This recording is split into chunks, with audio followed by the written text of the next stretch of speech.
Hi, everyone. Dr. Elizabeth Bonet here. Dr. Liz, welcome to the Hypnotize Me podcast. Before we jump in, please note that the podcast is not mental health treatment, nor should it replace mental health treatment. If you need psychotherapy or hypnotherapy, please seek treatment from a trained professional. I do hypnosis all over the world, so please feel free to contact me through my website, drlizhypnosis.com, DRLIZ hypnosis.com.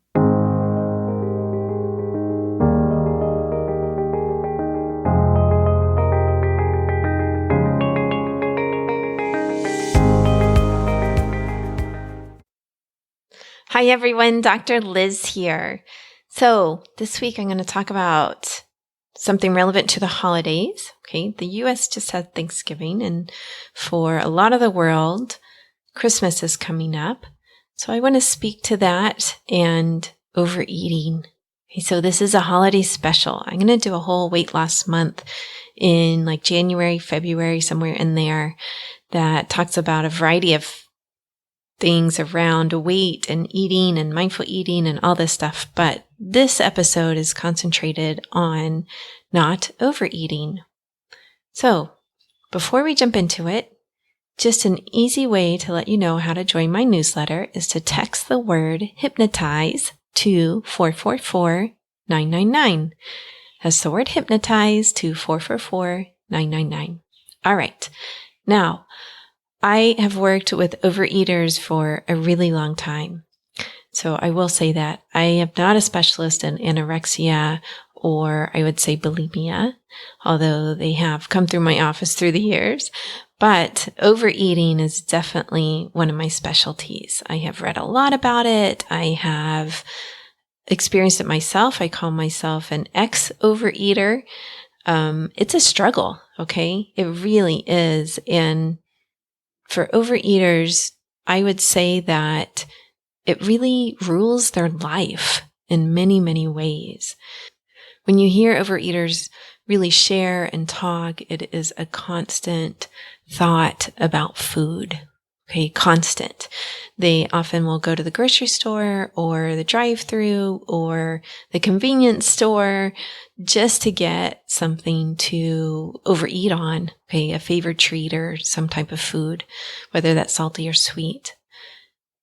They often go to a party and all they can think about is the food. They can't really concentrate on anything else. Same with, let's say, going out to eat. And you would think, well, going out to eat is about food, right? You're going out to eat. Really, it's about nourishing yourself as well as enjoying the company you're with if you're with somebody. Most people go out to eat with somebody. I am a person who's gone out to eat, gone to the movies, done all kinds of stuff alone, actually, because I was single for a very long time. But often when they're going out to eat, an overeater will think just about the food. Okay, you're able to think about it the whole day before, right? Or sometimes days before, if they know they're going out to dinner, let's say on a Friday with some friends. And it's often a process, though, that is not very pleasant. What I mean by that is when someone is not an overeater and they have plans to go out with friends for Friday to a particular restaurant, they may think about what they like at that restaurant. But then it's gone, right? They don't obsess about it. They don't develop strategies for how to eat the meal, meaning, okay, I'm going to have this, and then I know I want the dessert, so I'm going to have to save room for that. Or how am I not going to eat the particular something food that they don't want to eat? Let's say French fries is an easy one. How am I not going to eat the French fries, even if my partner gets the French fries? So it is a process of not just anticipation and looking forward to being with friends, and we'll have some food as well. It's a process that gets centered around the food. That's all you can think about is the food. Okay. So that's very different. I just want to distinguish that for people who perhaps you're listening to this and you're not an overeater and you want to understand someone who is, that these are some of the common processes that go on. Someone who's an overeater will obsess about a food all day, but then struggle with not wanting to go get that food because they know They really shouldn't, right? It's not good for them. Like that doesn't nourish their body. It doesn't do the body good, right? But they'll think about it all day. So they'll say, okay, I get off at 5 and then I can go through that drive-through or by that convenience store and get that particular food on my way home. And then when I get home, I can eat this, this, and this. Okay. So it's an all-day process often. And when they're struggling with it, when they're saying, I don't really want to overeat, then they'll think about ways to get around it. Well, maybe if I work late, or maybe if I do this, or maybe if I do that, then I won't do that. So that hopefully gives you a better idea what goes on. You do find some people who they sort of go into a trance.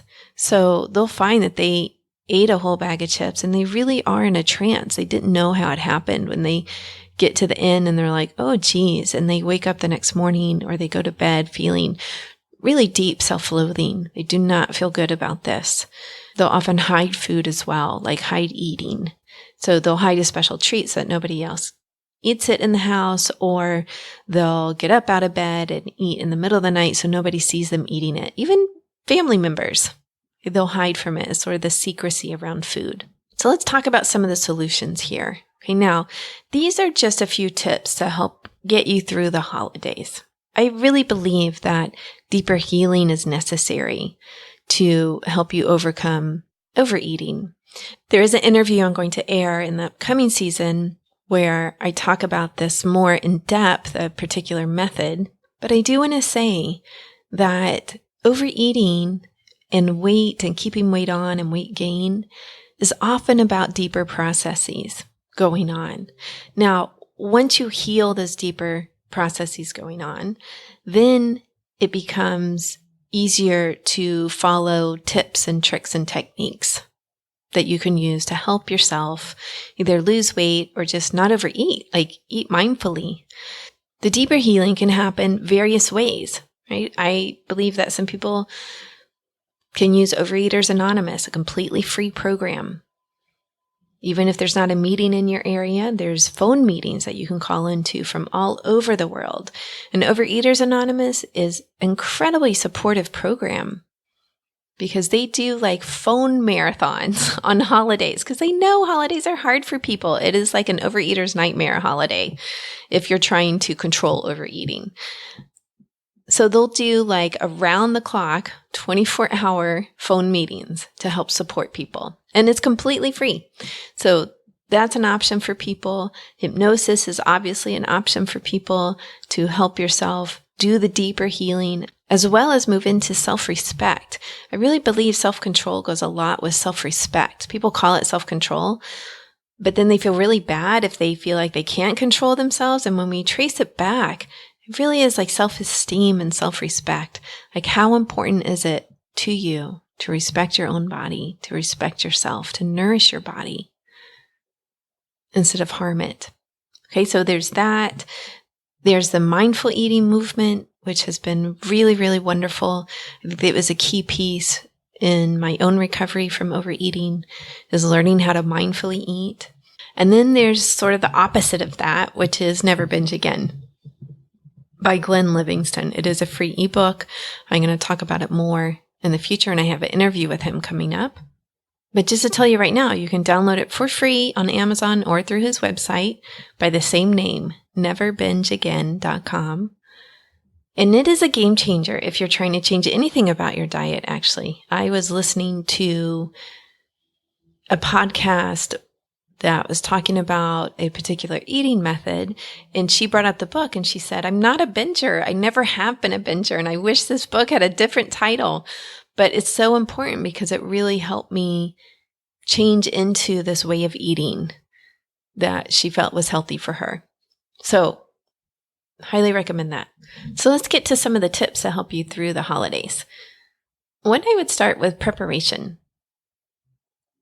I have a mindful eating hypnosis that's on the podcast for free. And then I also have one that's more in-depth that you can buy and download off my website, drlizhypnosis.com, DRLIZ hypnosis.com, right under downloads or for sale.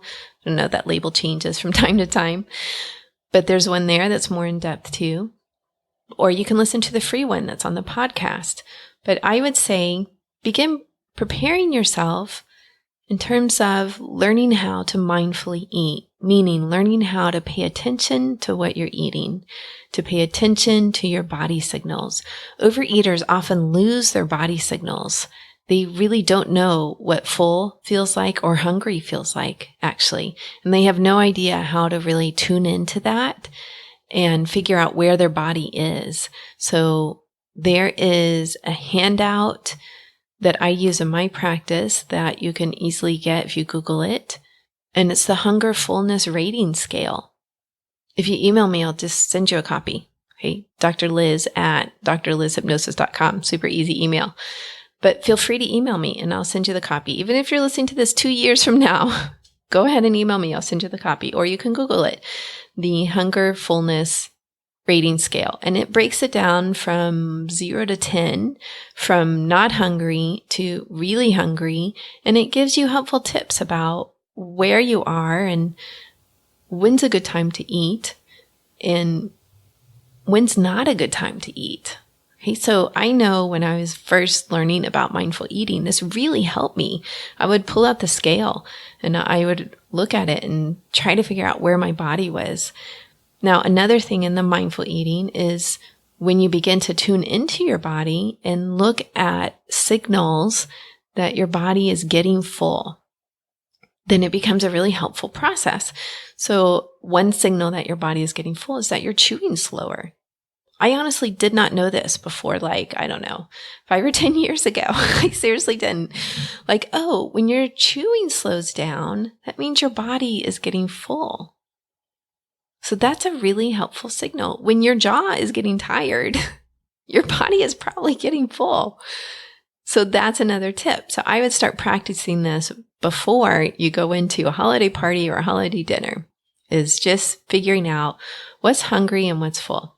Another tip is to eat something that you know is healthy for you before you go to the party or the dinner or the get together, whatever it is.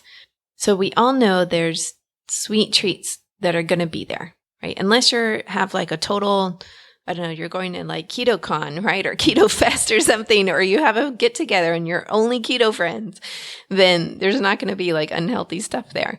But with the exception of that, there's going to be sweets there. If you don't know what keto is, it's a very low carb type of eating where you keep some people say net, some people say total, but you keep your carbs under about 20.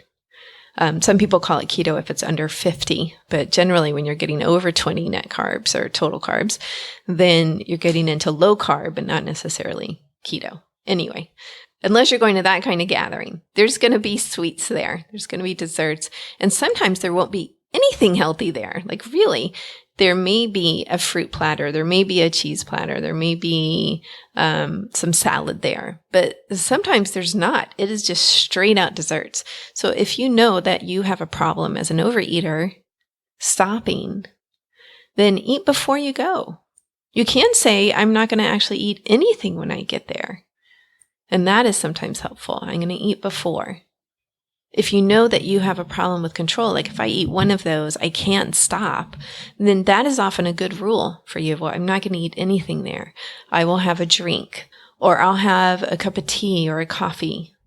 And that I will have in my hand so that people aren't constantly offering me something, something like that. That's another tip.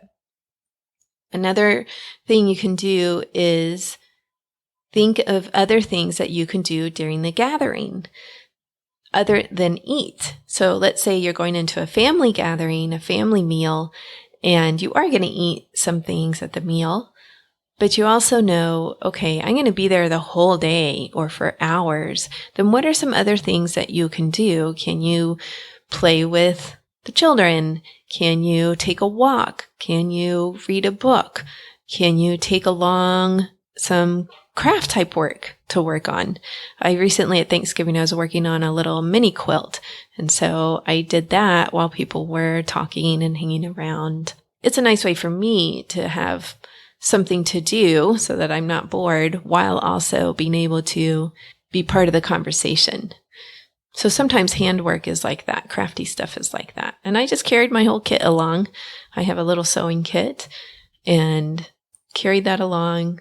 I've carried large quilts too. This one happened to be a mini, but I've carried large quilts along to work on as well as family gatherings.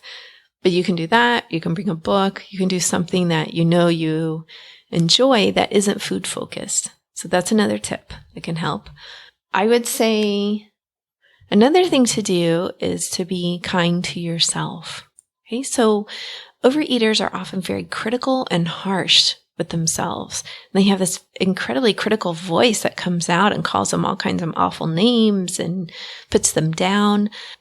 I would say put that one in the closet or wherever you want to send them. If you want to send them halfway around the world and let them relax on a beach in Tahiti, if you don't live by Tahiti, I know this podcast is listened to all over the world. You can send them to Florida if they want to come hang out with me. But believe me, they will not be talking in my ear critically. Okay, I will handle them. I will put them somewhere where they're safe. But put that one away and bring out your kindest voice. The voice you would use, hopefully, soothing a small child. And it sounds something like, it's okay. You're going to be okay. You're going to get through this. Yes, you struggle sometimes, but we all struggle, and that's okay. So let's do something that feels good. Let's take care of you. And overeating is not taking care of you. Nourishing your body, nourishing your mind, nourishing your heart is taking care of you. Okay, so you flip the voice from critical to very soothing and comforting. That's another thing you can do. The final tip, I would say, is the opposite of that. Okay, it is based on Never Binge Again, Glenn Livingston's work. And as I said earlier, I am going to have him on the podcast and talk about that more in depth. But I'm just going to give you the brief right here is you can make rules for yourself. Meaning, I am going to Christmas dinner and I will eat this, this, and this. I will have one bite, one spoonful, one forkful of my 2 favorite desserts. Or I will have one piece of my favorite dessert. And that's it. Okay, these are my rules. I make the rules. My highest, best self is making the rule. So I am going to follow the rule for my own benefit. Now, in the book, he goes more into the really critical voice, but sort of saying, hey, if I want to break the rule, that's my pig talking. And I'm going to put my pig in its cage. Okay, so it's somewhat the opposite of the soothing, comforting voice, right? It's like, get on over there into your cage. Get back in your cage, pig. You're not going to take over here. These are my rules. And these are the ones I'm going to follow that I've made with my highest, best self. So that's a tip. Now, if you can't follow the rule, I really do recommend downloading his book and giving it a thorough read, okay? Because that tip doesn't work for everybody. You know, I hear people say, well, if I could follow the rule, I wouldn't be an overeater. And I totally get that. I totally get it. But I also know that you have personal power, that you follow rules all the time, right? You generally don't break the law, I'm assuming. Most people don't break the law. Most people don't run a stop sign. Most people don't insult their mother-in-law. Most people don't hit their kids. Why? Because you've made a rule in your head about it. Some people call those values, some people call them morals, some people call them laws, but basically you've made a rule in your head about it because you think it's for your greatest benefit and often the greatest benefit of society. So when you're making the rule, think of it that way. This is for my greatest benefit, that I do not have dessert at all, or I have one piece of dessert. That's it. No seconds, no getting 3 desserts, no getting that, any of that. I will just have one dessert. Or I will not have any bread if that's the problem area for you. And then in the moment, you remind yourself, this is for my highest benefit. Yes, that bread looks good and it smells wonderful and look how soft it looks. But I know that if I have one piece, I will eat the whole basket. So I will not have one piece. I will not have bread. That is my rule. That's the best, highest thing I can do for myself today. Okay, so that's where it comes back to, I think, self-respect and self-esteem is being able to bring that forth in the mind when you need it. And really believing that too. Like this is for your best and highest good. Now, I do want to say that if you are struggling with any of these, if you're like, I can't make a rule that I can keep for the life of me, then you're really looking at deeper emotional things going on in you, right? Like that's just the truth of it. So reach out for help. Heal that part of yourself, whether that's with someone local where you live or whether that's with me. I am thinking of doing a group in 2020 so that it's much more affordable for people, but a group around eating and hypnosis, like combining the two. So if you're interested in that, drop me an email, drliz@drlizhypnosis.com. Like there are ways to help yourself. Many, many ways. Hypnosis is just one, right? Reading a book is just one. There's so many ways. And I really respect that people find the way that fits them best. I really believe that. You find the way that fits you best. You find the information that you need, hopefully at the right time. Sometimes I definitely wish I had information sooner than when I get it later. But you find the information that you need, and sometimes your life transforms just based on hearing a podcast or reading an article or picking up a book that you didn't expect to pick up. All kinds of ways to change. So I'm going to wrap up right there. I hope you have a very happy holiday season and that you find at least small moments of joy. That's what I look for, small moments of joy. And sometimes when a lot of those get added together, I have a wonderful day, right? And I hope the same for you. I'll talk to you soon. Peace.